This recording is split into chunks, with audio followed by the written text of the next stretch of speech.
Son las 4, son las 3 en Canarias. La tarde. Pilar García Muñiz. COPE. Estar informado.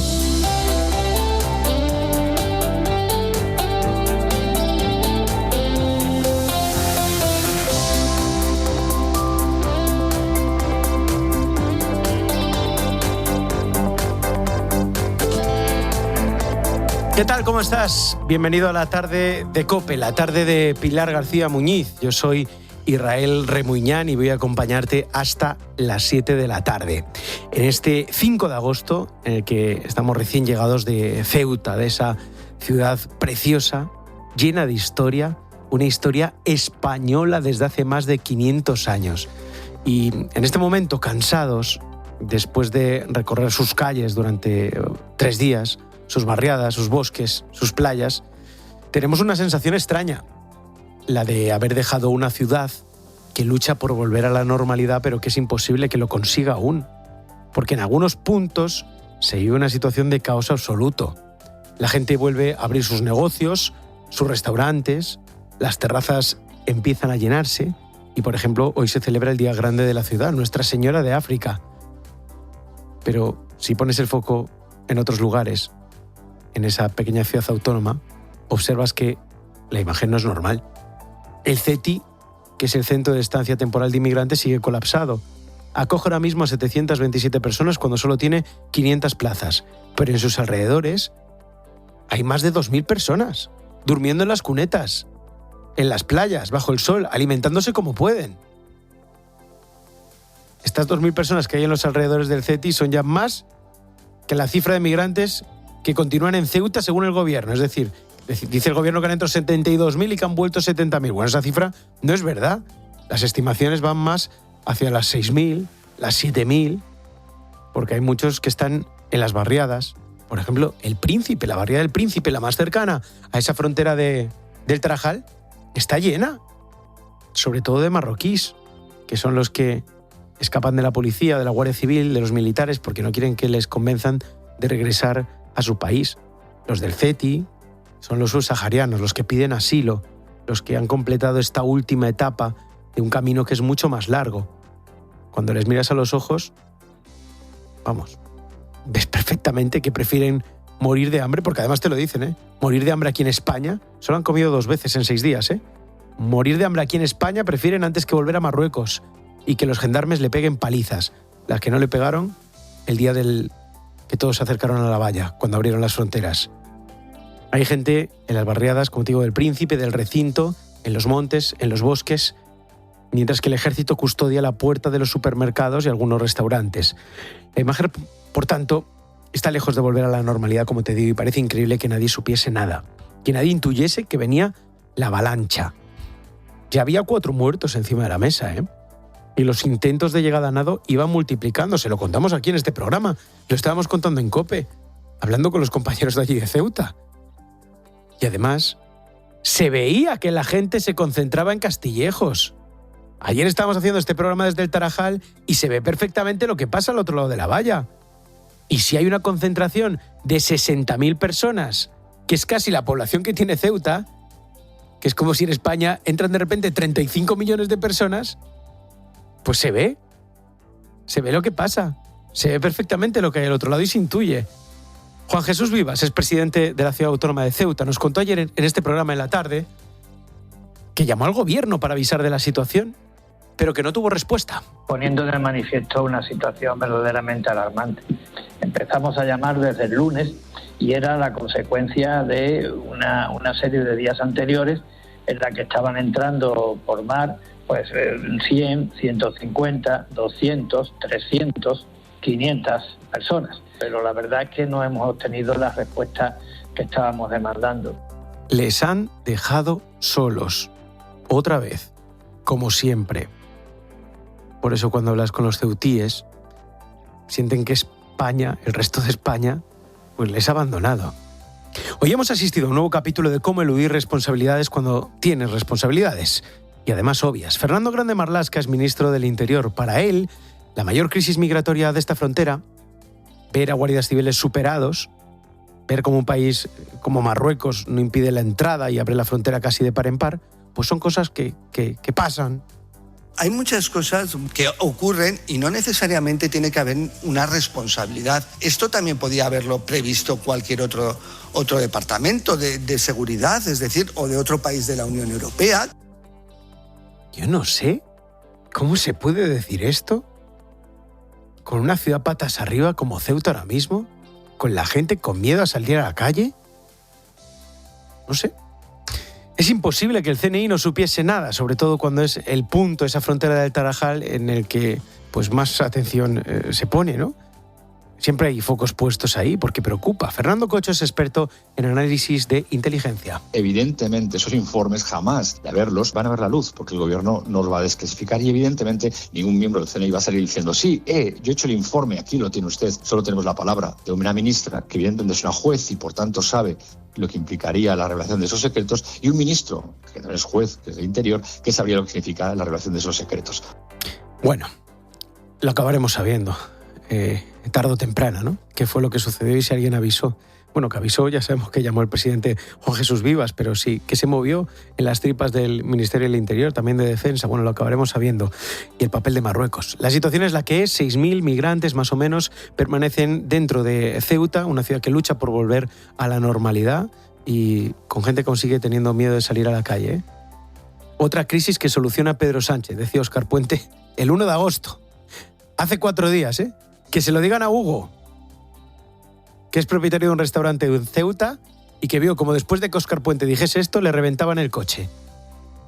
Y a su padre, por ejemplo, le saqueaban la panificadora. Porque en esos 80.000 que entraron, la mayoría, pocas cosas pasaron para todos los que entraron, ¿eh? La mayoría es gente que busca un futuro, pero también, como nos decían algunos de ellos, pues se cuelan algunos que hacen cosas malas. A su padre, por ejemplo, le reventaron la panificadora, como te digo, y al día siguiente este hombre, que lleva 60 años haciendo pan en Ceuta, pues hacía 6.000 panes para alimentar a los chicos. Porque los ceutíes, si son algo, son un ejemplo de integración, al que es diferente, de ayuda, de paciencia y de españolidad también. Como te digo, siguen chicos en las barriadas, escapando de la policía, de los militares, en su mayoría son marroquíes que no quieren ser devueltos. Nosotros hemos hablado con alguno de ellos. Dice que no ha venido aquí a buscar problemas, que ha venido aquí a trabajar. Sí, tiene miedo de que le devuelvan a España. Decían unos a otros a través de Facebook que la frontera estaba abierta y viniste nadando, a través de vídeos. Dice él que no quiso pasar con gente que estaban por las vallas y quiso pasar nadando porque estaba viendo mucha muerte. Hassan vio muertes a su lado, ¿eh? Vio cómo se hundían algunos, vio cómo otros eran aplastados en esas rocas. Bueno, mientras sigue la investigación continuamos hablando de fallecidos porque el balance oficial asciende al menos 79 en territorio español, pero la organización Caminando Fronteras la eleva a 141 esa cifra, porque hay que sumar los del lado marroquí. Ojo lo que publica hoy el Faro de Ceuta. Dice que en el lado marroquí sigue habiendo cadáveres sin recoger. Los buzos españoles no pueden acceder a esa zona y creen que la corriente acabará trayendo estos cuerpos a aguas españolas y ahí sí que podrán recogerlos. La imagen es inexplicable. Ayer a última hora de la tarde, nosotros allá en el Tarajal veíamos como un barco de la Guardia Civil miraba hacia ese lado, más allá de la boya, y no sabíamos por qué lo hacía. Pues quizás era por esto. Nadie recoge esos cuerpos según el Faro de Ceuta, según información de la Guardia Civil para el Faro de Ceuta. Cuerpos que están a pocos metros de las familias que los buscan. Esas familias de estas personas que llegan hasta la frontera con una foto de su hijo, o de su hermano, o de su nieto, deseando saber que no son víctimas, sino que siguen en territorio español, escondidos por los montes de Ceuta. Cruzan los dedos para que sus hijos no sean aquellos que han muerto en esas aguas del Mediterráneo. Y están pasando más cosas. La justicia marroquí lleva 52 personas a los tribunales de la ciudad norteña de Nador en relación con la crisis migratoria en la que miles de marroquíes han cruzado de manera irregular a las ciudades españolas de Ceuta, pero ojo, también de Melilla. Corresponsal, ve a Mesa. Y la crisis migratoria ya está en los tribunales entre Marruecos y España. La justicia marroquí envía ante los juzgados de Nador, esa es la ciudad próxima a Melilla, no a Ceuta, a 52 personas presuntamente relacionadas con las entradas irregulares que se han registrado en Ceuta y también en Melilla. La Asociación Marroquí de Derechos Humanos, la AMDH, dice que 11 jóvenes ya han comparecido ante la sala de lo penal y otras 41 personas, entre ellas 2 menores, ante el tribunal de primera instancia. Todos permanecen en prisión preventiva, están siendo procesados por delitos de carácter criminal, aunque por el momento no se ha precisado los cargos. La organización AMDH de Derechos Humanos denuncia el tratamiento principalmente policial y represivo de la crisis y reclama que se investiguen las causas sociales y económicas que empujaron a miles de jóvenes y menores hacia las fronteras. Gracias, Bea. Y tenemos una noticia de última hora. El PP solicita al Senado que habilite este mes de agosto para abordar la grave crisis de seguridad nacional e inmigración generada tras la llegada de más de 70.000 migrantes procedentes de Marruecos, que entraron de manera irregular. Esta llegada que te estamos contando. Exigen también a Armengol que haga lo propio en el Congreso. Bueno, no sabemos si esto se hará en el Congreso también, pero el presidente del Gobierno va a estar 4 semanas de vacaciones en La Mareta. Y en Llanes, Asturias, un agente de la Guardia Civil ha muerto en el cuartel del Instituto Armado, presuntamente tiroteada por su expareja, también Guardia Civil, y que también ha fallecido. Copa Asturias, Marcos Martín.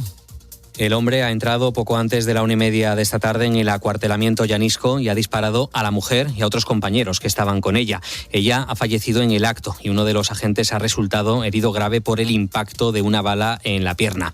El agresor ha intentado huir, ha abierto fuego contra otros guardias, pero finalmente ha muerto tiroteado. Él estaba destinado en la comandancia de Zamora, a más de 300 kilómetros de su expareja, con la que tenía 3 hijos y que estaba en el sistema Biogen por denuncias por malos tratos. La delegación del Gobierno contra la violencia de género lo está investigando como un caso de violencia machista. De confirmarse, esta sería la 34ª mujer víctima de un asesinato machista en lo que llevamos de año en España. Terrible. Y una persona ha fallecido y otras 2 han resultado heridas tras la explosión de un tanque combustible en un polígono industrial de la localidad canaria de Telde. Copa en Canarias, Guillermo García. Los hechos han ocurrido exactamente a las 2:09 del mediodía, cuando el tanque de combustible ubicado en el polígono industrial de Salinetas, en el municipio de Telde, a escasos kilómetros de la capital Las Palmas de Gran Canaria, ha explosionado. Fuentes de la Policía Nacional han confirmado a la cadena COPE que hay una persona fallecida y de momento 2 personas graves, 2 heridos graves, que han sido evacuados a diferentes centros hospitalarios. Eso sí, el alcalde de Telde, Juan Antonio Peña, ha confirmado que todos ellos son operarios que estaban realizando labores de mantenimiento y soldadura del tanque. Sí, son personas que estaban haciendo un trabajo en vertical en estos depósitos, tareas de soldadura que se ha realizado en tantas ocasiones en unos depósitos que están vacíos, y algo tuvo que pasar para generar esa explosión. El alcalde ha insistido además en que la situación hasta ahora está controlada y sobre todo que no hay peligro para las personas ni para las empresas que están en este polígono industrial.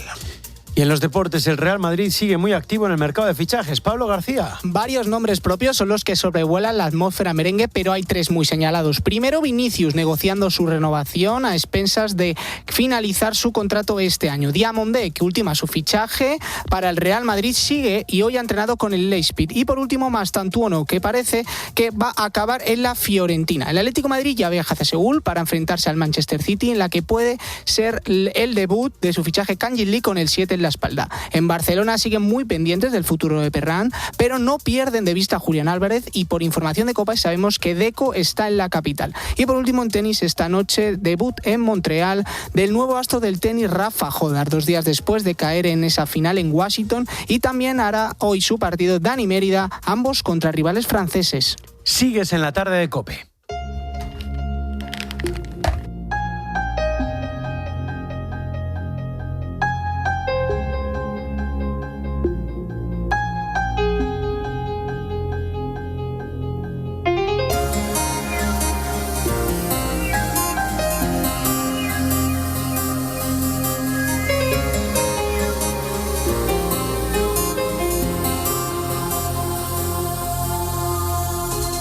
Cuatro y 14 minutos, 3 y 14 minutos de la tarde en las Islas Canarias, recién llegados de Ceuta, ya en Madrid.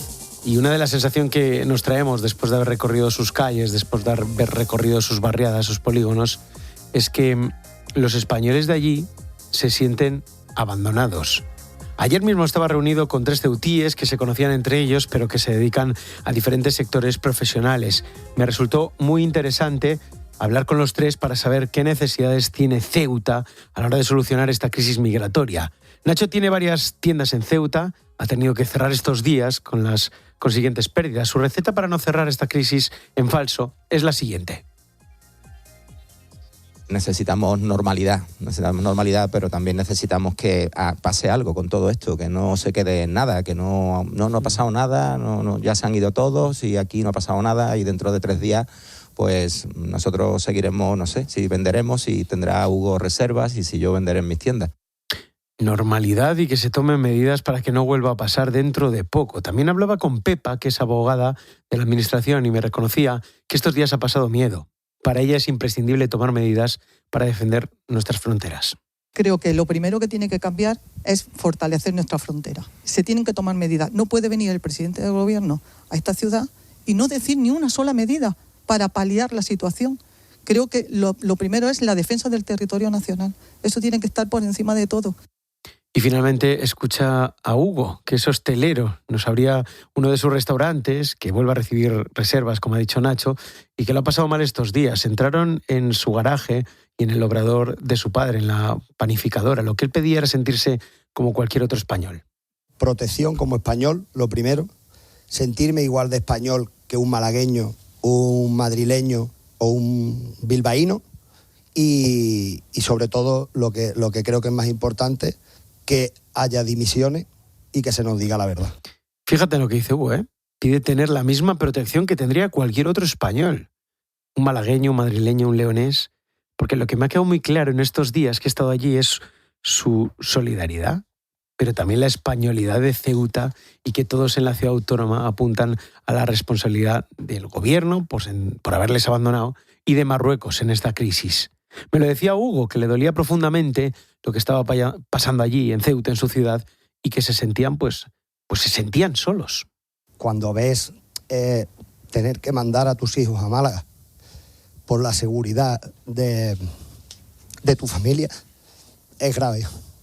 Grave y, bueno, pues te emociona porque lo estás sufriendo durante 5 días y ves como tu gobierno, tu país, tu rey, tu presidente te abandona. Julio Llorente, buenas tardes. Buenas tardes. A ver si encendemos ese micro. Ahora, Julio, buenas tardes. Buenas tardes. Las palabras de estos 3 ceutíes, Pepa, Nacho, Hugo, ¿qué es lo que piensas? Bueno, lo que pienso es que el gobierno de España no ha estado a la altura de las circunstancias. Efectivamente, el gobierno de Marruecos es responsable de lo que ha ocurrido. Esto tiene mucho de agresión y todo de aviso. Sugiere que está en su poder, está entre sus capacidades la posibilidad de volver Ceuta una ciudad inhabitable. Ceuta y Melilla, en realidad, una de ciudades inhabitables cuando se lo propongan. Pero nosotros deberíamos dirigir nuestra atención hacia el gobierno de España. Y el gobierno de España no ha estado a la altura de las circunstancias. O bien no ha podido responder a la agresión marroquí como debería haber respondido, o bien no ha querido hacerlo. Y no sé cuál de las 2 opciones es más inquietante. También debemos de distinguir esta cuestión geopolítica del problema humanitario. Efectivamente, esta situación es muy difícil porque, por un lado, tiene una vertiente geopolítica, una vertiente estratégica, y, por otro lado, tiene una vertiente humanitaria. A las personas que permanecen en Ceuta hay que atenderlas, evidentemente, hay que acogerlas y hay que conducirse con ellas como nos conduciríamos con cualquier ser humano. Esto requiere de altura de miras y de políticos con cierto sentido de Estado, con cierto juicio, con cierta prudencia. Por desgracia, hoy en el gobierno de España no los tenemos. Esto que dice, ahora vamos a hablar enseguida sobre el papel de Marruecos, sobre cuál fue su actitud, por qué pudo llevar a cabo esa política de brazos caídos con los gendarmes, permitiendo el paso, casi abriendo la frontera. ¿A qué reacciona? Si es a la visita de Sánchez a Argelia, si es a la nacionalización o ofrecer la nacionalidad, esa ley que propone ofrecer la nacionalidad a los saharauis nacidos antes de la salida de España del Sáhara. ¿A qué responde o qué es lo que busca esta política de Marruecos y esta crisis que estamos viviendo? Pero ¿Es posible que de verdad no supiesen nada, Julio? O sea, ¿es posible que de verdad nadie supiese que había 60.000 personas al otro lado para entrar? ¿Que el CNI no informase cuando es la zona más vigilada precisamente casi por el CNI español? Bueno, Isra, tú has hablado antes de tu experiencia durante el monólogo. Basta tener ojos para darse cuenta. Además, el presidente de la Ciudad Autónoma de Ceuta ha dicho por activa y por pasiva que se advirtió al gobierno de lo que estaba ocurriendo. En cualquier caso, todo esto debería traducirse en responsabilidades. Si no lo saben, porque no lo sabían, y si lo sabían, porque no actuaron debidamente para evitarlo. De nuevo, no sé cuál de las dos opciones es más inquietante.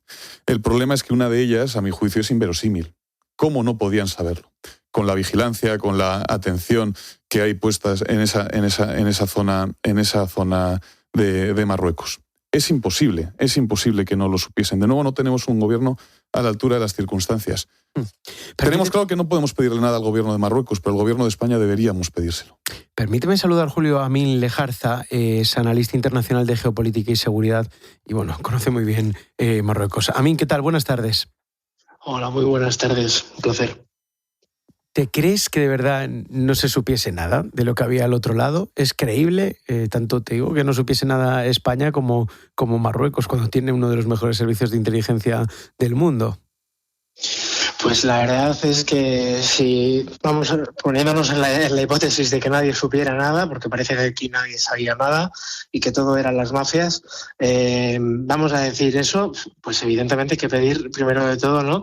Hay que pedir responsabilidades a ambas partes, pero vamos a ver, yo puedo atestiguar que incluso cuando hay 50 personas, me da igual que sea en el Tarajal o en el Gurugú, en cualquiera de ambos sitios, y hay una leve premisa de que alguien va a pasar la valla, de que alguien va a pasar a nado, fuera como fuese, se sabe, porque no solamente, o sea, hay una labor no solamente por parte de Gendarmería, por parte de fuerzas y cuerpos de seguridad del Estado en nuestro lado, por parte de inteligencia, como hablábamos, como hablabais anteriormente, por muchos informadores que tiene la inteligencia, porque se rumorea, porque se habla entre la gente, incluso en las zonas limítrofes, en el mercado, en tal, el cual, es decir, no es, y en este caso son 60.000, por favor. O sea, estamos hablando de que hay capitales de provincia en este país que son más pequeñas que las 60.000 personas que han pasado. Bueno, entonces, y es que además, Amin,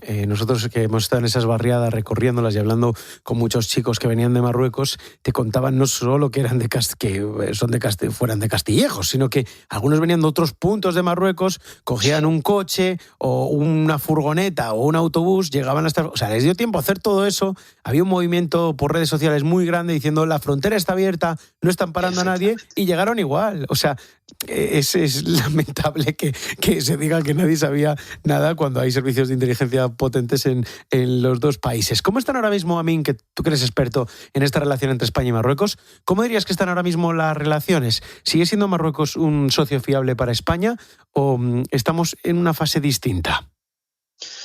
Vamos a ver, esto es lo de siempre. Marruecos tiene que ser, este es el punto, ¿no? Marruecos tiene que ser un socio fiable, porque ya no vamos a hablar del hecho comercial, ya no vamos a hablar de la descolonización del Sáhara y todo el proceso de descolonización del mismo, sino vamos a hablar de lucha contra el terrorismo, vamos a hablar de trata de blancas, vamos a hablar de inmigración irregular. O sea, hay tantas cuestiones vamos a hablar de recursos naturales, que sabemos que es uno de los principales escollos que tenemos ahora, tema Argelia, que habéis mencionado ya anteriormente, etcétera, etcétera.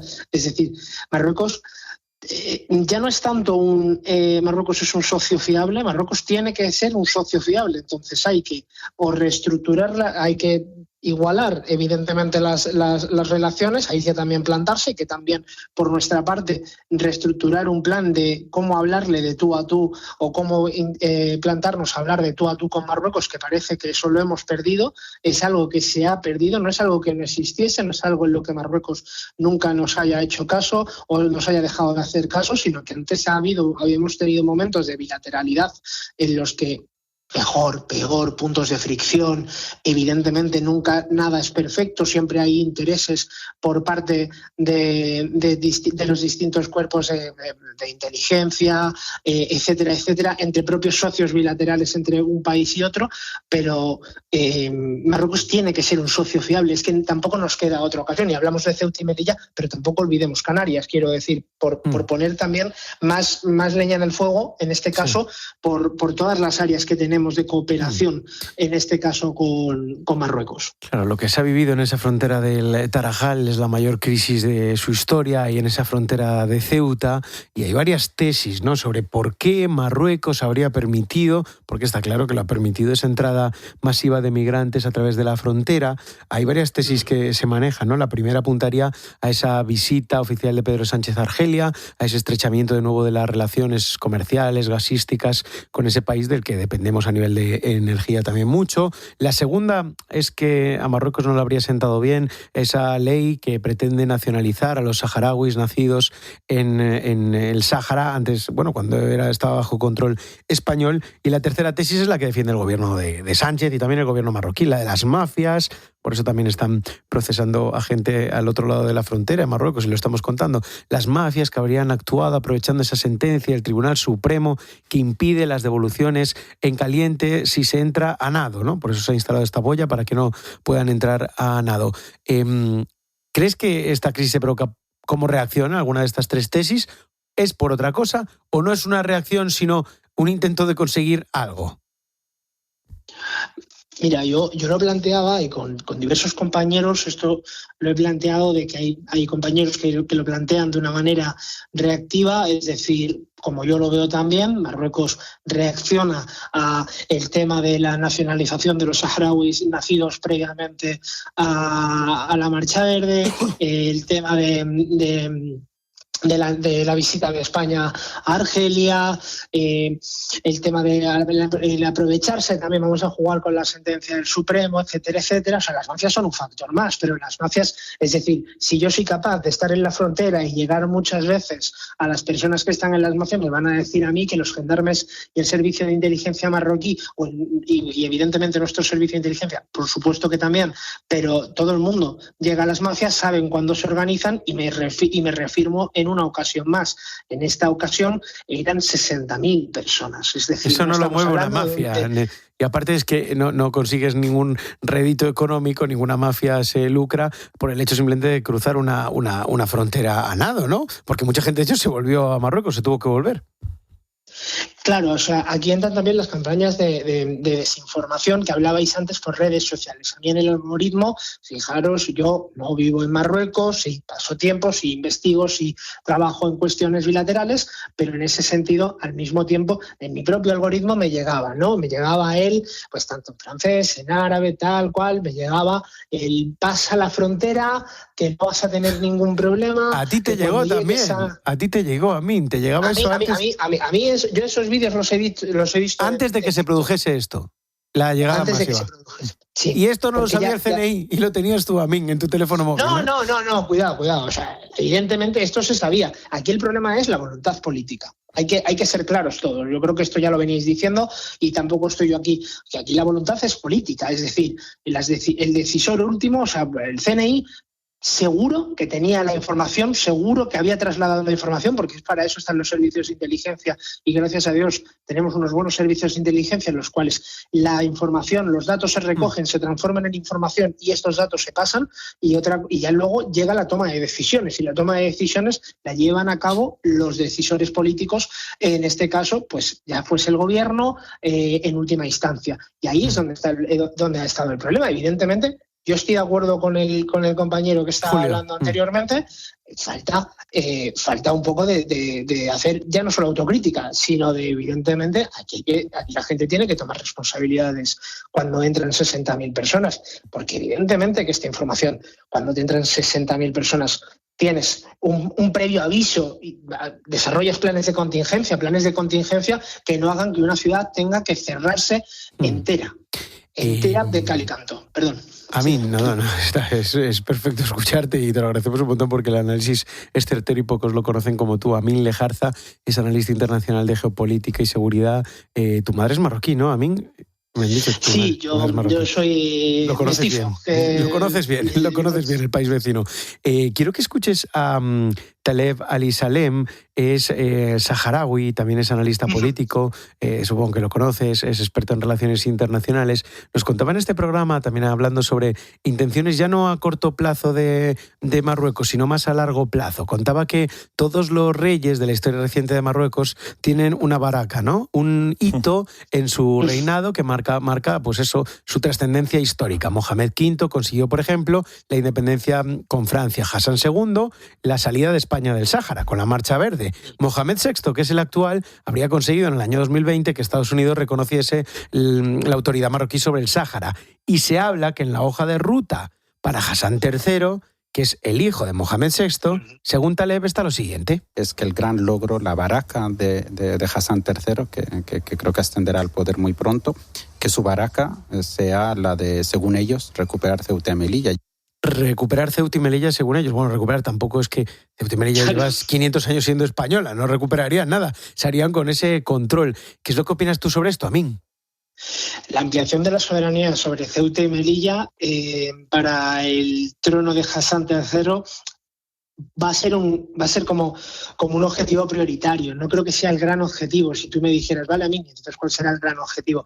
Pues francamente yo creo que les interesaría más cuestiones, no sé, tipo cuando se den cuenta también, quiero decirte, y todo esto dependerá de cómo actúen nuestros gobiernos en el caso español, pero temas Montetropic, temas de ampliación de una mayor capacidad de gestión sobre otros territorios como Mauritania o Mali, que también en el Gran Marruecos reclama Marruecos. Ceuta y Melilla, yo creo que la narrativa de Ceuta y Melilla es la narrativa utópica, soñada, ¿no? No es por quitarle a Taleb ningún tipo por ir en contra de Taleb, pero sí que es verdad que yo creo que Marruecos, a pesar de que tiene muy buenas relaciones y hace un muy buen lobby, eso también hay que decirlo, ¿no? Esto es como todo en la vida. Hay que y en Estados Unidos están muy presentes. Eso es el lobby. Aquí hay que reconocerle a todos lo que hacen bien, ¿no? Entonces, en este caso, hacen muy buen lobby en otros países de la Unión Europea para que también, al margen ya no entró ni de Estados Unidos ni de Israel, pero sobre todo también en la Unión Europea, que hacen muy buen lobby. El problema yo creo que sería la irresponsabilidad por parte de la Unión Europea de dejar que algo así pasase. Es decir, ya no solo de nosotros como país, cuidado, que seríamos evidentemente los principales responsables. ¿Cómo deberíamos de empezar? Incluso me atrevería a decir para que la baraka por parte de Hassan III no acabe llegando o acabe, Dios no quiera, acabe dándose lugar. Muy sencillo. Yo creo que hay que empezar por una cuestión de proveer, ¿no?, a las ciudades autónomas. Me reafirmo una vez más a Canarias, no porque vaya a conseguir la soberanía sobre Canarias, ni muchísimo menos, pero de darles una mayor inversión, la verdad, proveer a las ciudades de todas las necesidades que tienen. Ir a Ceuta y Melilla, quienes habéis estado, y yo en mi caso, sobre todo Melilla, que es la que conozco mejor de las dos, pero he estado también recientemente en Ceuta. No es que dé pena, pero se le puede sacar un potencial a ambas ciudades que no tiene, incluso también Entonces, turístico y de futuro y de inversión, y hacerlos un motor de la zona, ¿no? Sin depender también tanto de Marruecos, que dependen mucho de Marruecos también. Amin, una última pregunta, brevemente, que tenemos poquito tiempo. Quiero hablar del Mundial. Tú conoces bien también las intenciones de Marruecos con el tema del Mundial, lo importante que es el Mundial de Fútbol 2030 que organizan con España y con Portugal, que organizan con nosotros, sí. A ver cómo lo hacemos después de esto. Pero sí, pero es realmente importante para ellos. Es un objetivo que está marcado en rojo, esa imagen que dé Marruecos a todo el mundo, ¿no?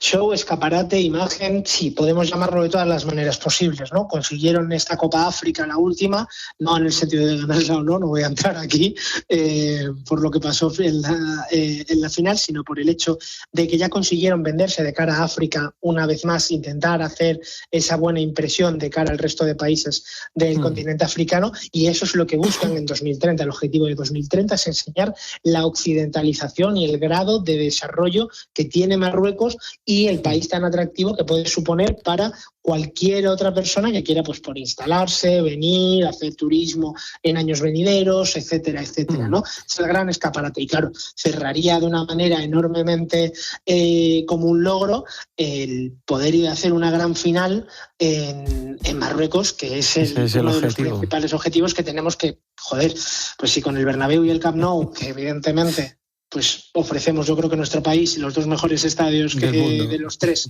para poder hacer la final, pues... Amil Lejarza, analista internacional, mestizo, raíces por parte de madre marroquíes. Gracias por estar en la tarde. Nada, muchísimas gracias, un placer. Ceuta se enfrenta ahora al problema de acoger y atender a más de 1.000 menores que aún están en esa ciudad autónoma desde que empezó la crisis el pasado jueves. Los centros de acogida están colapsados, muchos de ellos siguen en las calles, en los alrededores también de la ciudad, y ante esta situación se plantea la necesidad de trasladarlos a otras comunidades donde puedan ser atendidos. Podría darse el caso de que sea Canarias uno de los lugares a donde vayan estos chicos, ya que el número de menores no acompañados en las islas ha bajado considerablemente. COPE Canarias, Gustavo de Dios, buenas tardes. Buenas tardes, Israel. Hay que empezar por conocer qué es la contingencia migratoria. En esencia es como un botón de emergencia que se activa cuando un territorio ya no tiene sitio ni recursos para cuidar a más menores migrantes. La última reforma de la Ley de Extranjería dice que si una comunidad tiene acogidos al triple de menores de los que puede atender normalmente, se declara esta situación especial. Esto sirve para que estos menores puedan ser trasladados de forma obligatoria a otras regiones de España que estén más vacías, repartiendo así la responsabilidad. Se creó por Canarias, poco después se unió Ceuta y Melilla. En ese momento, fíjate, Israel, que había casi 7.000 menores en Canarias. Hoy hablamos de 2.600 y muchas plazas que se están eliminando. La ministra Sira Rego ya dejaba caer hace un mes que a la vuelta del verano quería derogar esta contingencia en Canarias y, claro, eso abre las puertas a que sea Canarias la que tenga solidaridad con Ceuta. ¿Qué dice el gobierno de Canarias? Bueno, que es verdad que no llegan migrantes, o al menos llegan menos, pero pone de ejemplo 2025 llegaron 40.000 personas, poco más de esa cifra, y el 10% estadísticamente eran menores, es decir, quitas contingencia, en una semana igual la vuelves a poner, y así estamos rumbo a septiembre, Israel.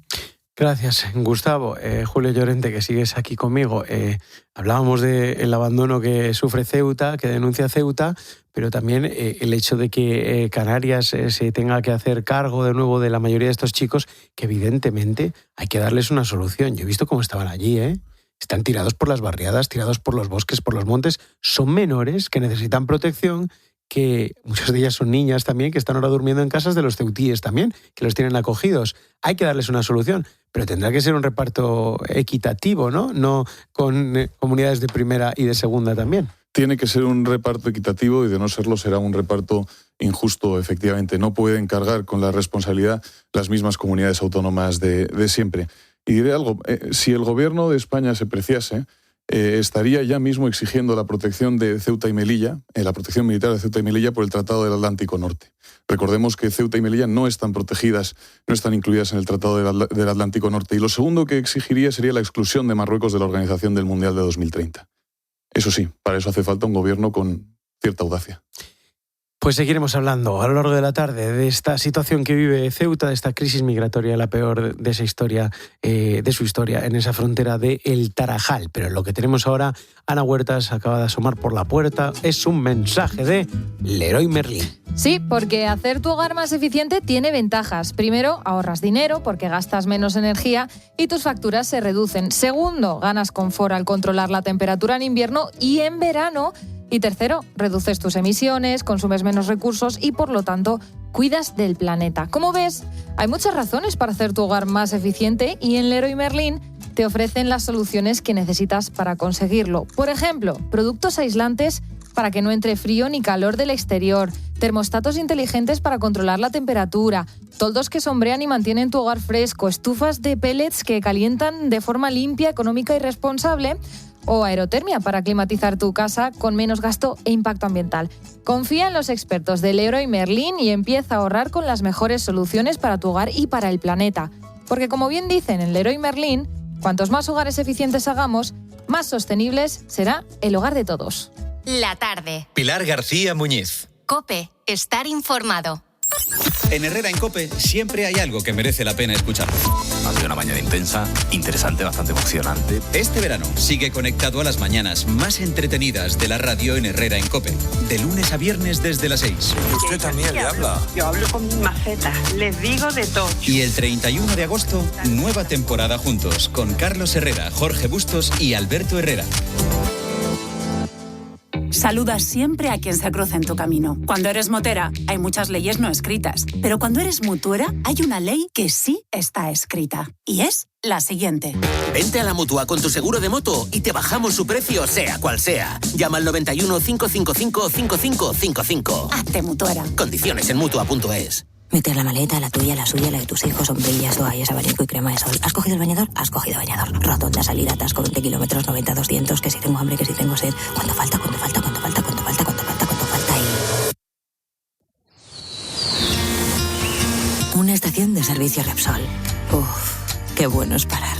Sobre todo cuando tienes buen café, tus chocolatinas favoritas, irresistibles bocadillas de jamón y los mejores servicios en carretera. Se hace camino al parar. Repsol. Ahora en Carglass, por la reparación o sustitución de tu parabrisas, te regalamos una caja de herramientas Casals, muy útil para tu coche. Carglass cambia, Carglass repara. Pide cita en carglass.es. Promoción válida hasta el 29 de agosto. Consulta condiciones en carglass.es. Escuchas la tarde. Y recuerda, la mejor experiencia y el mejor sonido solo los encuentras en cope.es y en la aplicación móvil. Descárgatela. Herrera, soy un ático en plena forma, pero estoy agotado. Me traen a desconocidos todos los días. Parezco el Prado, ya no puedo más. A ver, querido ático, lo que usted necesita es a Gilmar. Menos visitas y más compradores. En Gilmar entendemos tu casa, porque sabemos que no necesitas 1000 visitas al día, solo la correcta. Gilmar, de toda la vida un lujo. Llámeles 900-121-900. Hacer tu hogar más eficiente tiene muchas ventajas. Y en Leroy Merlin tenemos todo lo que necesitas. Soluciones de aislamiento, calefacción, climatización, energías renovables y dispositivos inteligentes para controlar tu consumo. Haz tu hogar más eficiente y ahorra. Porque cuantos más hogares eficientes hagamos, más sostenible será el hogar de todos. Leroy Merlin. Querido oyente, ¿has perdido algún ser querido? En Martínez La Fuente Abogados te ayudamos a tramitar la herencia. ¿Problemas entre los herederos?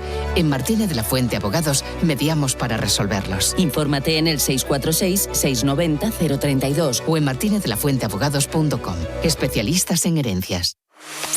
Este verano está dejando grandes historias. Mira, Alberto, una cosita que te quería comentar. Dime, Silvia. Con respecto a lo que te lavas los dientes en la ducha, yo eso lo hacía antes y casi me muero un día. Y lo primero que he hecho al llegar a este pequeño pueblo es venir a conocer a esta mujer que tengo ahora mismo a mi lado. Tiene 100 años. Qué pasada tener aquí a Cucurella. ¿Qué tal, Marc? Muy buenas. Hola, buenas.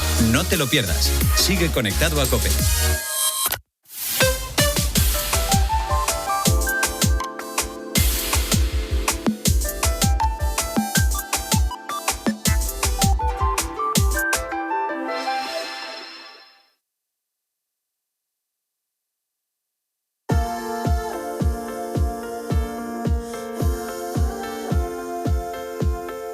Cuatro y 42 de la tarde, 3 y 42 si nos escuchas desde las Islas Canarias, y en otro punto caliente de la actualidad internacional, el estrecho de Hormuz, podríamos tener un cambio de la situación inminente.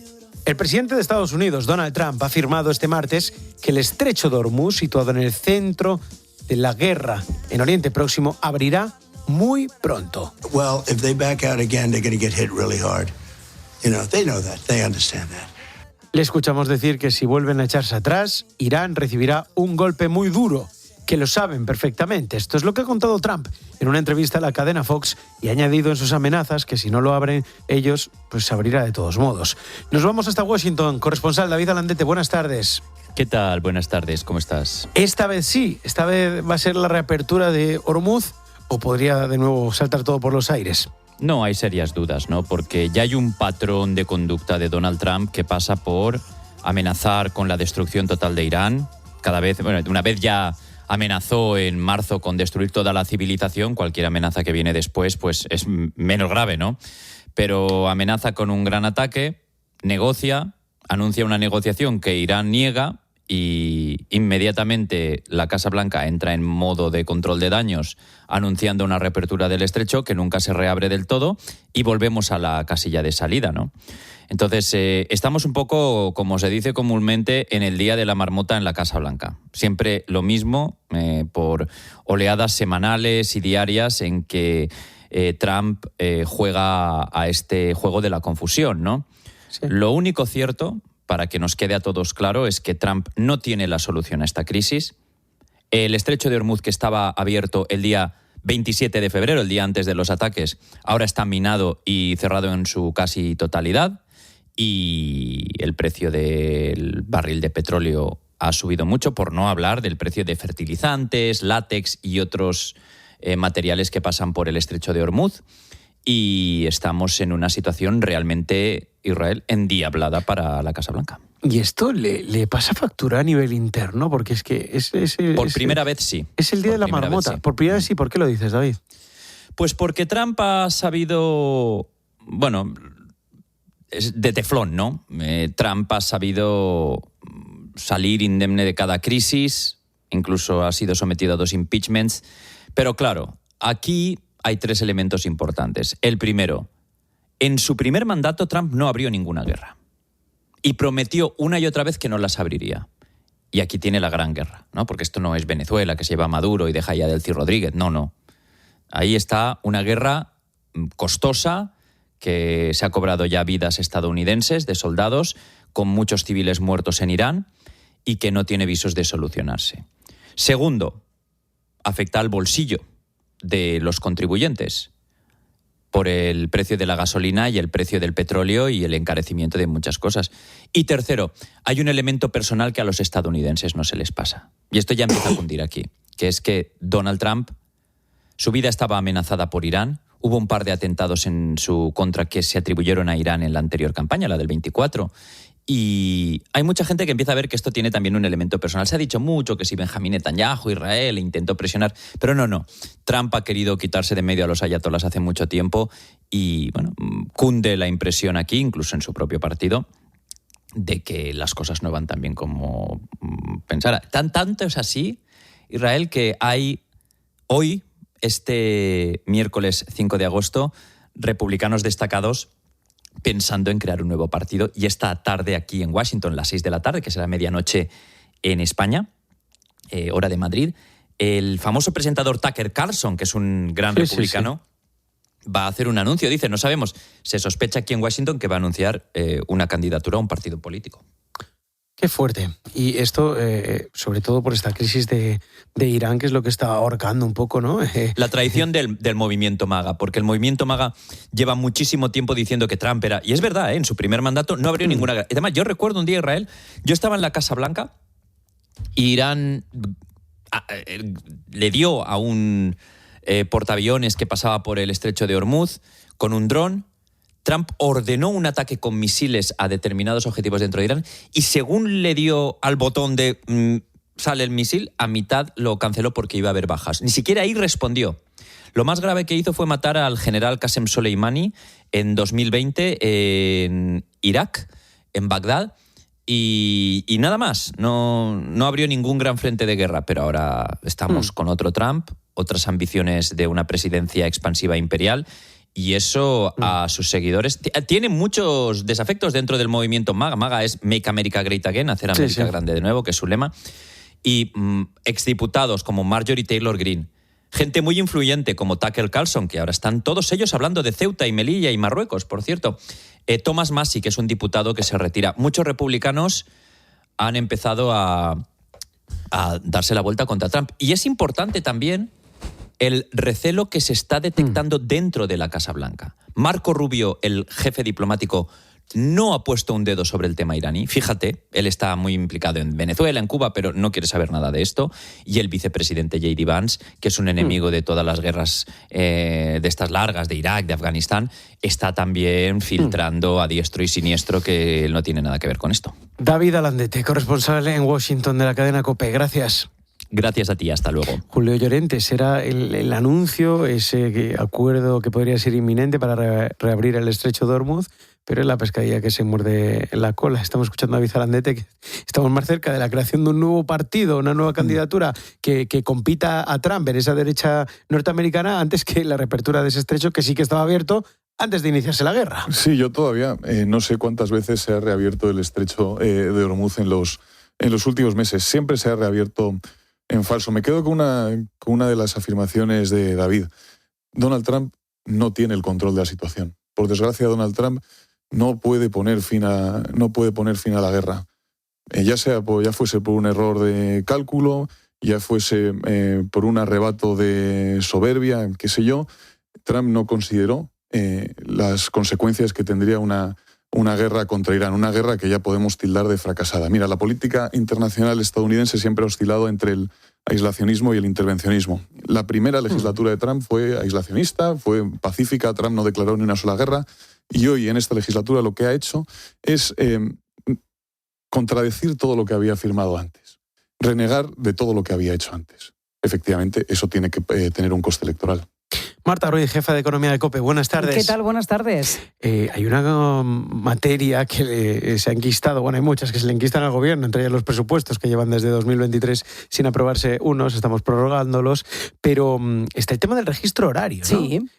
Esto no sale adelante ni para atrás, se ha dejado para septiembre y no tiene visos de que se pueda conseguir, Bueno, ¿no? el registro horario se va a intentar comenzar a tramitar en septiembre, digitalizar, ¿no?, ese control de las horas que hacemos cada día en el trabajo. Muchas empresas ya lo tienen, pero las más pequeñas no, y esto es en lo que quiere avanzar el gobierno. Lo que ya ha dejado para otra vida probablemente es lo de la reducción de la jornada a 37 horas y media semanales sin rebajar el salario. Y al final, Isra, lo que estamos viendo, lo refleja la última encuesta de población activa, es que el contexto que tenemos es que cada vez hacemos más horas extra a la semana. Se quieren reducir las horas semanales que hacemos, pero las estadísticas muestran esto, ¿no? Oye, son 7 millones de horas extra según los últimos datos del INE. Estamos regalando aquí muchísimo tiempo. Sí, efectivamente. Por un lado, esas horas extras reflejan picos de actividad que tienen las empresas en un momento determinado. Son picos transitorios que, por tanto, no sostienen o no justifican que haya que ampliar la plantilla, y por tanto esas cargas las asumen los empleados habituales, pero también refleja, por otro lado, Isra, que necesitamos un mayor esfuerzo para sacar adelante el trabajo. Es decir, que no somos todo lo productivos que deberíamos ser. ¿Qué sectores son los que más tiran de horas extra? Porque decimos que son 7 millones. Sí. ¿Dónde se tira más de horas extra? Bueno, sobre todo el sector educativo, luego industria manufacturera, hostelería, comercio, administración pública, pero el problema es que la mitad de esas horas extra, Isra, no se pagan. 3 millones, el 40% no se han pagado en el segundo trimestre. José Emilio Bosca, catedrático de Análisis Económico de la Universidad de Valencia. Se está hurtando a las arcas públicas todos los impuestos, IRPF, todas las cotizaciones sociales que devengarían durante un trimestre 8.500 trabajadores trabajando a jornada completa. Son 3.400 millones de euros al año en salarios, cotizaciones e impuestos, según comisiones obreras. Suben las horas extra en el segundo trimestre, Marta, y tiene cierto sentido porque es un trimestre en el que el turismo se empieza a notar más, sobre todo en la antesala del verano. Sí, claro, y al final pues las empresas tienen que prepararse para ello, pero es que ya trabajamos más que nuestros socios europeos de media, Isra. No solamente hacemos más horas extras, sino que esto ya nos movemos en este contexto, ¿no? Los últimos datos de Eurostat lo que reflejan es que los españoles trabajamos 36,3 horas a la semana de media, que es media hora más que nuestros socios europeos. Pero ya si nos fijamos en los alemanes, ahí estamos echando 4 horas más a la semana. ¿Y por qué? Bueno, lo explica el catedrático Bosca. Si un alemán hace una silla en 1 hora y un trabajador español necesita 1 hora y 15 minutos. Esto es lo mismo que decir que el español es menos productivo. Solo hay 2 formas de competir en el mercado. O pagas menos salario al trabajador español o trabajas más horas para compensar. Es el lastre de la productividad. La famosa productividad. Efectivamente. ¿Ha dicho de hecho, hemos retrocedido. O sea, no solamente es que vamos por detrás de la media europea, sino que la brecha con la Unión Europea pues se sigue agrandando. ¿Y es verdad que la productividad es mala en España porque ganamos menos? Bueno, no, es al contrario. Como no somos todos los productivos que deberíamos ser, pues al final los salarios no suben con la misma intensidad. La única manera de poder ganar más y trabajar menos es que seamos más productivos. De esa manera también las empresas tienen más beneficios y pueden revertir esas ganancias de mejor manera en los salarios de los trabajadores. De momento estamos ganando un 25% menos de media que los europeos. Mira, por hora trabajada cobramos 19,5 euros, mientras que la media europea 26 euros de media. Y ya si nos fijamos en los que están mejor, pues mira, los alemanes 34 euros, en Luxemburgo 49 euros por hora trabajada, en Dinamarca 45. Y lo peor de todo esto, Israel, es que la brecha cada vez se agranda más. Es decir, ahora mismo estamos ganando un 25% menos que la media europea, pero es que hace 20 años era un 11% menos. Marta Ruiz, jefa de Economía de COPE, con esas horas extra, que hacemos muchísimas. Gracias. Aquí en la radio sobre todo. Sí, eso sí. Gracias, Marta. A ti. Precisamente algo que puede ayudar a ser más productivos es la inteligencia artificial, que hay una nueva ley europea para regular esto. Ana Huertas, buenas tardes. Hola otra vez. Estamos preguntando a nuestros oyentes cómo se llevan con las tecnologías, si usan mucho la IA. ¿Tú, Julio, usas mucho la IA? No, la utilizo solo para cocinar. Ah, oye, eso está muy bien, Sí, para busco hacer ahí recetas. recetas y tal, e incluso dialogo con la inteligencia artificial. Le pregunto, oye, y si quiero que me quede la salsa un poquito más cremosa, ¿qué debo hacer? Pero y tal, y me responde. Eso es un buen ¿Habéis uso, probado a dialogar con ChatGPT o con Gemini pulsando la nota de voz? Yo sí. Es que te habla como una persona Eso ya es normal. distópico. Sí. O sea, es tremendo. Sí, sí, normal sí. que haya gente que considere que es su amigo Y su o incluso psicólogo, o su novio. Ostras, o su novio, madre mía. ¿Qué cuentan los oyentes, Ana? Pues fijaos, la verdad es que con cuidado y con cabeza, con la inteligencia artificial se pueden hacer cosas muy, muy bonitas. Y no lo digo yo, nos lo dice este pequeño oyente. Hola, yo me llamo Diego y tengo 7 años. Yo primero hago dibujos a mano, luego hago una foto con ellos y los subo a ChatGPT. Luego hago personajes y con esos personajes hago cómics sobre mi familia. Hace cómics con historias de su familia, con dibujos. Si es que los gallegos como este, que ya le he visto el acento, somos muy, ¿cómo se dice? Emprendedores. Sí, creativos. Esperamos mensajes, Ana. Eso es, en el 607 15 0602. Julio Llorente, gracias. Buenas tardes. Sigues en la tarde.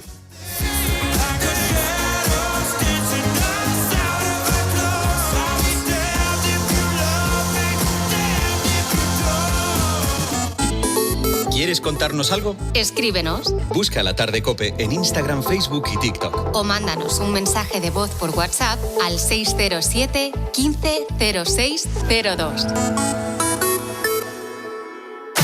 El seguro de coche de Línea Directa es uno de los mejor valorado en España. Vaya temazo, ¿eh? Valorado. Y otra. Valorado. Cámbiate y te mejoramos el precio de tu seguro directamente. Llama al 917-700-700 o entra en lineadirecta.com. Atención, 12 de agosto, eclipse solar confirmado. En Sol Optical, con cualquier compra, te regalamos unas gafas para observarlo con seguridad. Sol Optical, tu centro óptico y auditivo. Para proteger tu hogar, cada segundo cuenta. Por eso en Verisur respondemos en menos de 20 segundos para ofrecerte una mejor protección frente a ocupaciones. Con nuestra alarma podemos detectar cualquier intento de intrusión en tu casa, enviando a la policía las pruebas necesarias para que intervengan de inmediato y así evitar la ocupación. Confía en Verisur, porque cuando cada segundo cuenta, no hay nada como ser el primero. Llama a Verisur al 900-666-777.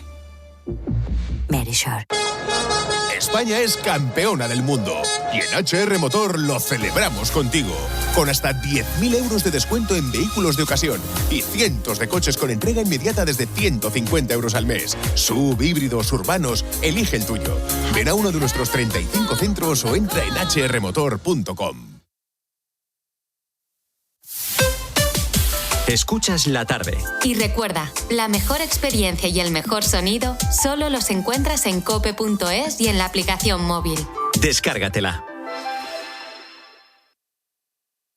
¿Cómo son de grandes tus sueños? ¿Son iguales que los de Carlos Herrera, Ángel Expósito o Paco González a tu edad? ¿Hay algo de última hora en el Bernabéu? Pues ven al máster universitario en Radio COPE y hazlo realidad. Un máster de la Universidad CEU San Pablo y Fundación COPE. Con 2 años de formación y prácticas remuneradas durante el segundo año. Porque la nueva radio es COPE. Y COPE es la nueva radio, la de tu revolución tecnológica online. La de los nuevos avances como la inteligencia artificial. Máster universitario en Radio COPE. Infórmate en fundacioncope.com y en el 91 828 3930. Abuelo, me duele la cabeza. ¿Tienes alguna solución? Por supuesto. Para el dolor leve y moderado, toma calmante vitaminado. El calmante vitaminado ha vuelto y ahora es de Convix. Feliz sin dolor. Calmante vitaminado con ácido acetilsalicílico, cafeína y vitamina B1. Alivia el dolor ocasional leve o moderado y la fiebre. Para mayores de 16 años. Lea las instrucciones de este medicamento y consulte a su farmacéutico. Después de tantos años al volante, uno aprende a reconocer un buen coche enseguida y también un buen servicio. En Flexicar.es tienen más de 25.000 coches. Puedes financiarlos hasta al 100% y te dan hasta 3 años de garantía.